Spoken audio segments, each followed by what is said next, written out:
Oi pessoal, tudo bem? Ralph Peter com vocês novamente, programa Livros em Revista, que vai ao ar toda quarta-feira às 19 horas pela nossa BCC Television, BCC Television.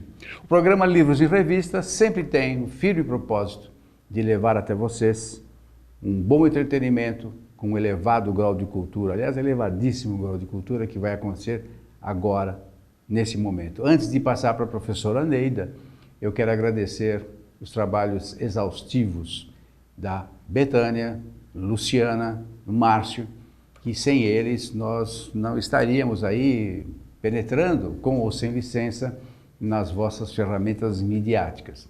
Agradeço também ao jornalista Guilherme Loureiro, da GL Comunicação, que fez a gentileza de nos trazer esta pessoinha maravilhosa que está aqui ao lado. E também quero agradecer a Maria Estela Guedes, que através do seu site www nos abre, literalmente, abre as portas e janelas do universo lusófono e que nos dá uma grande audiência e o que é melhor, além de muito grande, uma audiência aquilatada, muito interessante, que é o que nós pretendemos. Ao meu lado direito, professora universitária de História, membro do Instituto de Histórica e Geográfica Acadêmica e Academia Espírito Santense. Preciso ler porque eu nunca havia lido. Espírito Santense de Letras. Membro não é membro, é membro, né? Membro. É membro, né? Sociedade de Estudos do Século XVIII de Portugal e da Academia de Letras de Cascais. Olha, acabamos de falar de Lisboa, estamos agora em Cascais. E outros títulos, autora de 14 livros e trouxe ao mundo O Tempo Entre Sombras. Muito obrigado, professora, por ter vindo. Soube há pouco que viestes para cá, para o programa e para fazer o lançamento do livro, e realmente ficamos muito honrados. Obrigada. Agradeço mesmo de coração. O título do teu livro, o teu romance, é o 14º livro? É. 14º livro. É um título meio, sem querer brincar com meio sombrio, né? Entre sombras, meio sombrio. Por quê e como você concebeu essa obra? É porque o livro é passado na época da Inquisição. A Inquisição no século XVIII. Então, ponha sombrio nisso. E por muito sombrio. Muito sombrio. E qual é a tese do livro? O que você menciona? A tese do livro foi o seguinte. Como eu estava fazendo uma pesquisa sobre a Inquisição no século XVIII, no Brasil, na Torre do Tombo, em Portugal, eu encontrei um processo de um réu brasileiro que me chamou a atenção. O Nuno. Nuno Álvares de Miranda. Nossa Senhora.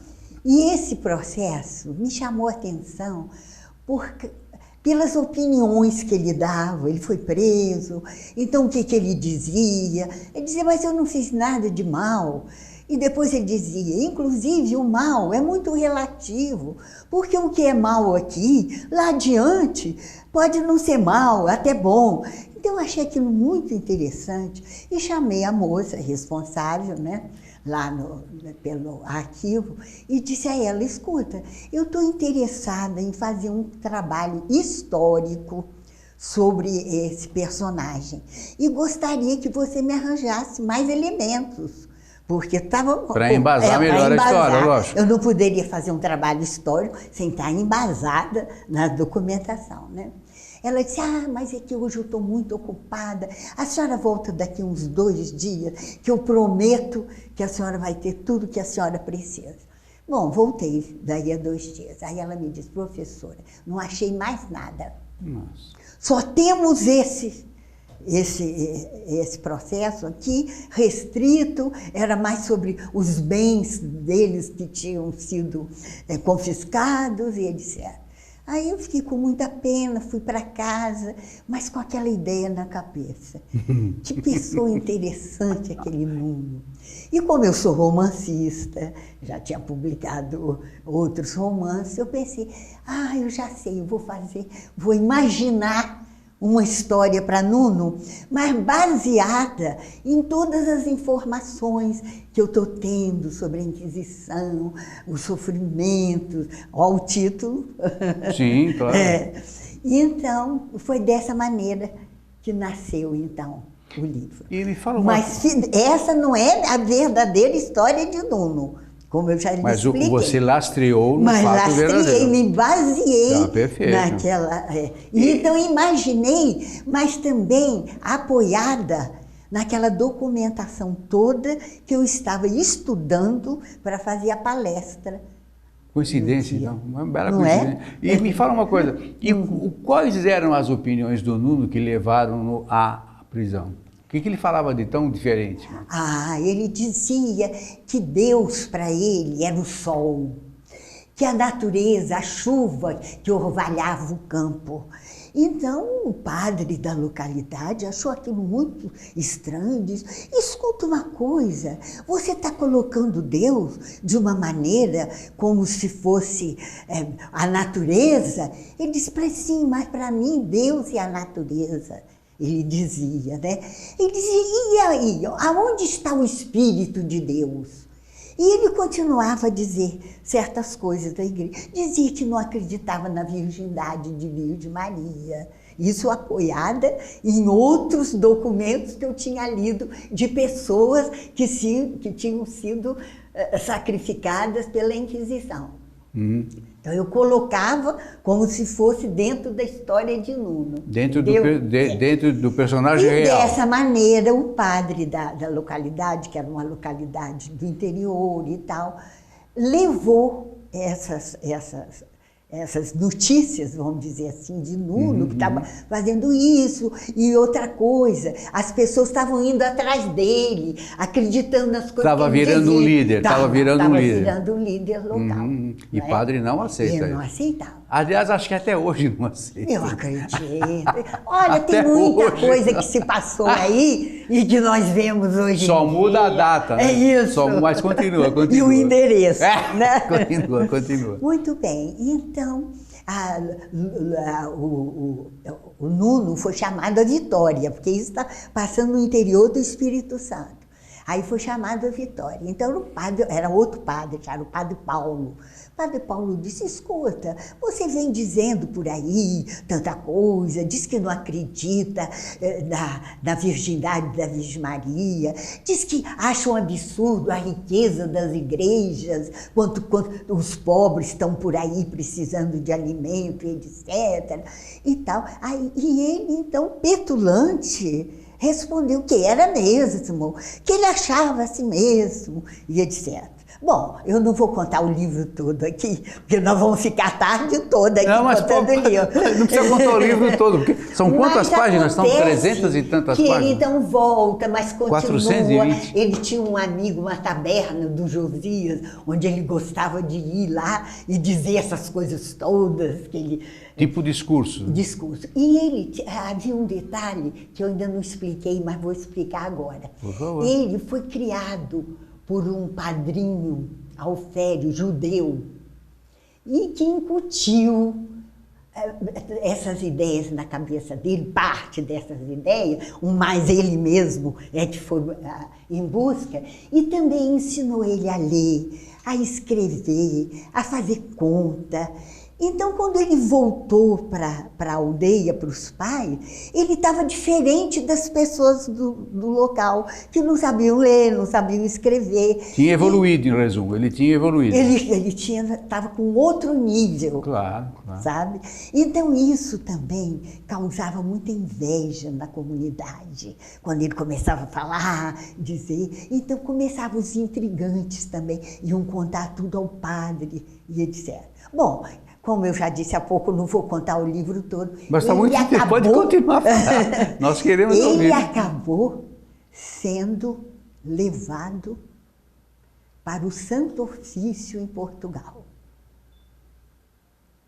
Bom, nesse íntere tem as histórias românticas, o amor que ele tinha pela Raquel, e o pai absolutamente não permitia o namoro com Raquel.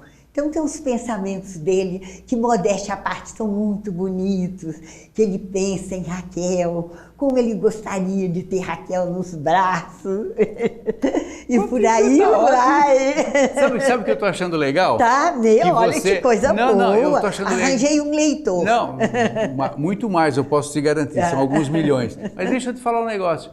O que eu estou achando legal é que você está contando e está se emocionando. Estou. Isso é verdade. Você está literalmente falando bem que coisa de um filho teu. Interessante. Você está literalmente vibrando inteirinha. Isso eu acho legal. Eu me senti emocionada conversando com você. Mas continua o relato aqui. Agora, esse Nuno, você disse que ele foi criado por um padrinho. É, um padrinho ele não tinha pai, não tinha mãe? Não, tinha pai e mãe. Tinha pai e mãe. E que eu não coloco se eram judeus ou não, mas pelo jeito, pelo que as atitudes deles, eles não comiam carne de porco, lavavam a roupa suja dentro de um certo padrão. Um ritual. De um certo ritual. Então, mas sabe como é? O medo da Igreja Católica, né, que era muito rigorosa naquela época, eles mentiam, mesmo quando eles usavam a fé judaica, eles mentiam. Sim, é uma sobrevivência. Era né? uma sobrevivência. Uma sobrevivência. Exatamente. É igual, até bem pouco tempo, as pessoas que seguiam, por exemplo, o bandistas, não podia falar. Não podia falar. Espírita até hoje tem gente, eu conheço, mas não se declara. Quer dizer, até hoje a gente tem isso ainda. E uma coisa que eu acho interessante, Ralph, é que quando eu estava escrevendo o livro e falando sobre todas essas coisas, eu de vez em quando fazia várias similitudes com acontecimentos atuais. Perfeito. Sabe? Coisa que vem acontecendo hoje em dia, dentro de outros parâmetros, etc. Mas a mesma coisa. Olha, as pessoas se escondendo o que são, com medo de dizer para a sociedade o que são. Porque o preconceito ainda é muito grande e a não aceitação do próximo, por incrível que pareça, ainda acontece. É muito grande. Você é professora de História. História. Se você pegar, por exemplo, os discursos de Cícero, o mesmo lance de corrupção da época é igual. É igual. Não muda, gente, não muda. Demais. É o ser humano que está lá. lá. Independentemente da época, ou seja, somos corruptos hoje, eu ponho a carapuça porque né, somos humanos. Nós somos humanos. Nós somos corruptos hoje, como fomos há 2000 anos. É verdade. E eu acredito que vamos continuar a ser. Né? Então, é uma semelhança que você encontra, sabe? Que é muito interessante. Inclusive, no final do livro, eu pergunto, e hoje somos diferentes? Não muito, né? De muitas daquelas coisas. O que mudou hoje foi... Não é? Hoje as pessoas não são queimadas em praça pública. Não são, mas são queimadas nos bastidores. São. Na fofoca. Na fofoca. Moralmente são destruídas. Não é verdade. E eu acho que até é pior ainda, né? É pior ainda. Nós estamos tergiversando para a política. Não vou falar de política. Vamos voltar para o livro. Vamos voltar para o livro. Bem, mas o livro, então, tem muitas histórias românticas, viu? E essas histórias românticas você tirou de você ou do que você lê por aí? Eu tiro da vida, né? Te peguei agora, hein? Da vida. Agora eu tenho a impressão que todo autor, ele quando escreve, claro, ele busca aqui informação, ali e tal, mas vem muita coisa de dentro deles mesmo. Claro. Não Aí é? você, É muito pessoal, né? Claro, por isso que eu falei que você estava mostrando-se para mim emocionada e para eles também, naturalmente. Naturalmente. Porque é você que está aqui. Queira ou não queira, por mais dados históricos que você tenha compilado, mas eu estou ali. O floreio, né? Os insights todos é você. Nas opiniões, né? Sobre você conduz, né? Literalmente, né? Você conduz do início ao fim. Né? E aí você aparece. Pois é, isso aí. Escuta, Espírito Santo guarda ainda alguns resquícios daquela época que você mencionou, daí da Inquisição? Não dessa maneira. Mas como nós estamos falando, a gente gente de vez em quando encontra casos e tal que se assemelham àquela, vamos dizer assim, aquela maneira dura de exigir que a pessoa pense assim.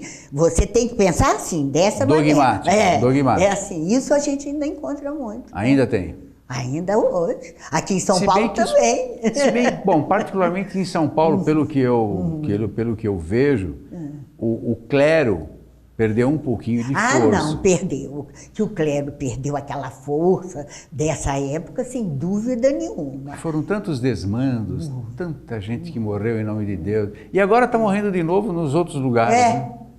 Que horror, né? Bom, me fala uma coisa. Você estava me contando há pouco uma história muito interessante, que você especializou-se em século XVIII. Foi. Ok. Século E aí você escreve um livro do Nuno, que foi para Portugal. Conta esse elan todo aqui. Tudo isso vai acontecendo. A vida é uma coisa muito interessante, não é? Circunstancial. Eu não imaginava que tudo isso fosse acontecer. Que bom. Aconteceu, pois é, mas eu fico muito feliz. Mas o lance que tenha acontecido. Mas o lance de ter acontecido e você ter gerado o livro é sinal que você estava preparada para esse recebimento. Quem sabe? Eu acho que sim. Sem dúvida. Se você não tivesse competência para levar avante a circunstancialidade, veja, não estou tentando elogiar você, mas eu acho que isso é... Não, mas isso é uma verdade. Não é? Eu estava preparada para fazer uma história como foi feita. Getúlio Vargas que dizia, né? Que se o cavalo passar arreado, ele monta. O cavalo passou arreado, eu montei. Esteja preparado. É verdade. Mas me conta essa história aí do século XVIII, então, que você acabou se especializando. Você estava me contando há pouco. Pois é, eu me especializei, mas eu não estava tão por dentro, que eu tinha estudado mais por cima, o problema da Inquisição. E quando eu tive esse convite para fazer essa palestra, eu me vi na obrigação de me informar, de me aprofundar no assunto, né? Mas me conta esse convite da palestra, porque aquilo que nós estávamos conversando no bastidor, eles não estão sabendo. Conta esse convite. Nós conversamos no bastidor, é isso mesmo. Conta esse convite. É o seguinte, eu conheci em Vitória, que estava fazendo uma visita na cidade, o professor Veríssimo Serrão. Quem sabe ele está nos ouvindo, hein? Olha, deverá, porque nós seremos vistos seguramente em países lusófonos, a partir de Lisboa. Olha, então, o professor com Veríssimo Serrão é um homem muito conhecido em Portugal, muito prestigiado, e ele foi com a esposa no Espírito Santo. E eu tive a honra, né, o prazer e a honra de acompanhá-lo e conversávamos muito. E eu dei um presente para ele, que era um dos meus livros, que era a História do Meu Estado. Que é o? O Espírito Santo. E ele foi muito bom, porque ele gostou muito do livro, achou muito interessante o enfoque que eu dei, inclusive, da colonização portuguesa, sabe? Me telefonou dizendo que tinha achado muito interessante. E voltou, depois de nos despedirmos, voltou para Portugal. Um tempo depois, eu recebi uma correspondência tarjada, né? A História, Academia Portuguesa da História. E era um convite para que eu fosse a Portugal, sabe? E para falar lá, fazer uma palestra sobre o meu livro, mais focada no meu livro, como é que foi a colonização portuguesa no meu estado, e etc, etc. E eu fui. E lá em Portugal eu demorei mais um tempinho, porque eu tinha pessoas amigas e tal.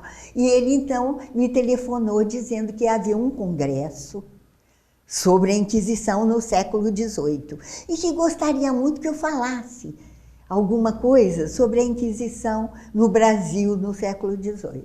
E foi assim que eu fui para a Torre do Tom fazer uma pesquisa mais profunda sobre o assunto e encontrei o processo de Nuno Álvares de Miranda. Fantástico. Você vê que aquilo que nós falamos é tudo muito circunstancial, né? Tudo, né? Agora, aproveitando o ensejo, houve alguma diferença, por exemplo, você falou sobre a Inquisição no Brasil. Qual a diferença entre a Inquisição do Espírito Santo, na Bahia e nas outras localidades? Não, é porque houve alguma diferença? No Nordeste, a Inquisição foi muito mais intensa, sabe? E nós nem sabíamos, eu, por exemplo, não sabia, e conversando com os professores depois, eles, mas houve Inquisição no Espírito Santo? Eu falei, houve. Está aqui o processo que houve Inquisição no Espírito Santo. Eu até coloquei no livro a parte, né? Aqui, ó, o processo, deixe-me... Os dados processuais, né? Perfeito.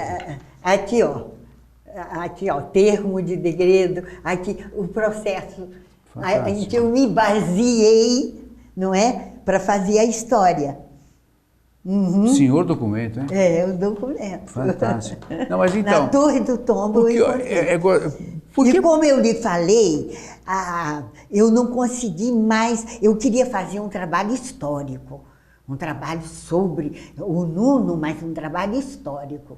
E pedi à moça responsável que me arranjasse mais informação. Mais elementos. Porque para fazer um trabalho histórico, eu tinha que estar apoiada na documentação histórica. Senão não tem seriedade. Senão não teria seriedade. Então, eu pedi, ela ficou de me arrumar. Quando eu voltei lá para procurar, ela disse, professora, não achei mais nada. Mais nada. Só tem essa parte aqui do processo. E mais dizendo quais foram os bens que foram confiscados. Era mais grosso um pouco, porque aquela série de bens confiscados. E esse Nuno morreu sob a égide por causa da... mas aí tem que ler o livro. Mas é malandro. Eu não vou contar o livro. Se ninguém vai comprar o livro. Bom, nós sabemos que ele morreu. Nós sabemos que ele morreu. Gostei. Não sei, aí é segredo.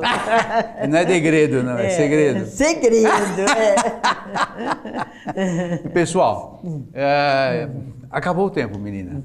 Lastimo. Que pena, eu também estava gostando muito de conversar com você e com todas essas pessoas. São os nossos espequinautas, eles vão adorar você. O Tempo Entre Sombras, da editora Ler, não é isso? Neida Lúcia Moraes. Um livro para ser lido com uma certa calma, porque ele é denso, porém com fatos romântico, exato. Porém com dados absolutamente verdadeiros, pelo menos os que lastrearam o personagem principal. Exato. Depois ficou tudo por conta dessa cabeça desvairada aí da professora. Ou quer dizer, desculpa essa cabeça. Professora, muito obrigado. Obrigada, mesmo, de coração, você é uma graça. Eu queria agradecer especialmente pelo convite. Não tem nada que agradecer. Se não fosse o Guilherme, se não fosse pelo Guilherme, nós não estaríamos aqui. Pois agradecer ao Guilherme. Você sabe que eu fico imaginando uma aula com você. Ora. Deve ser um encanto, uma coisa muito boa. Olha só. Que sorte dos teus alunos, hein? Parabéns para eles todos. Muito obrigada. Muito obrigado, menina. Felicidades. Tá bom. Pessoal, até a próxima. Muito obrigado pela paciência. Felicidades. Até já.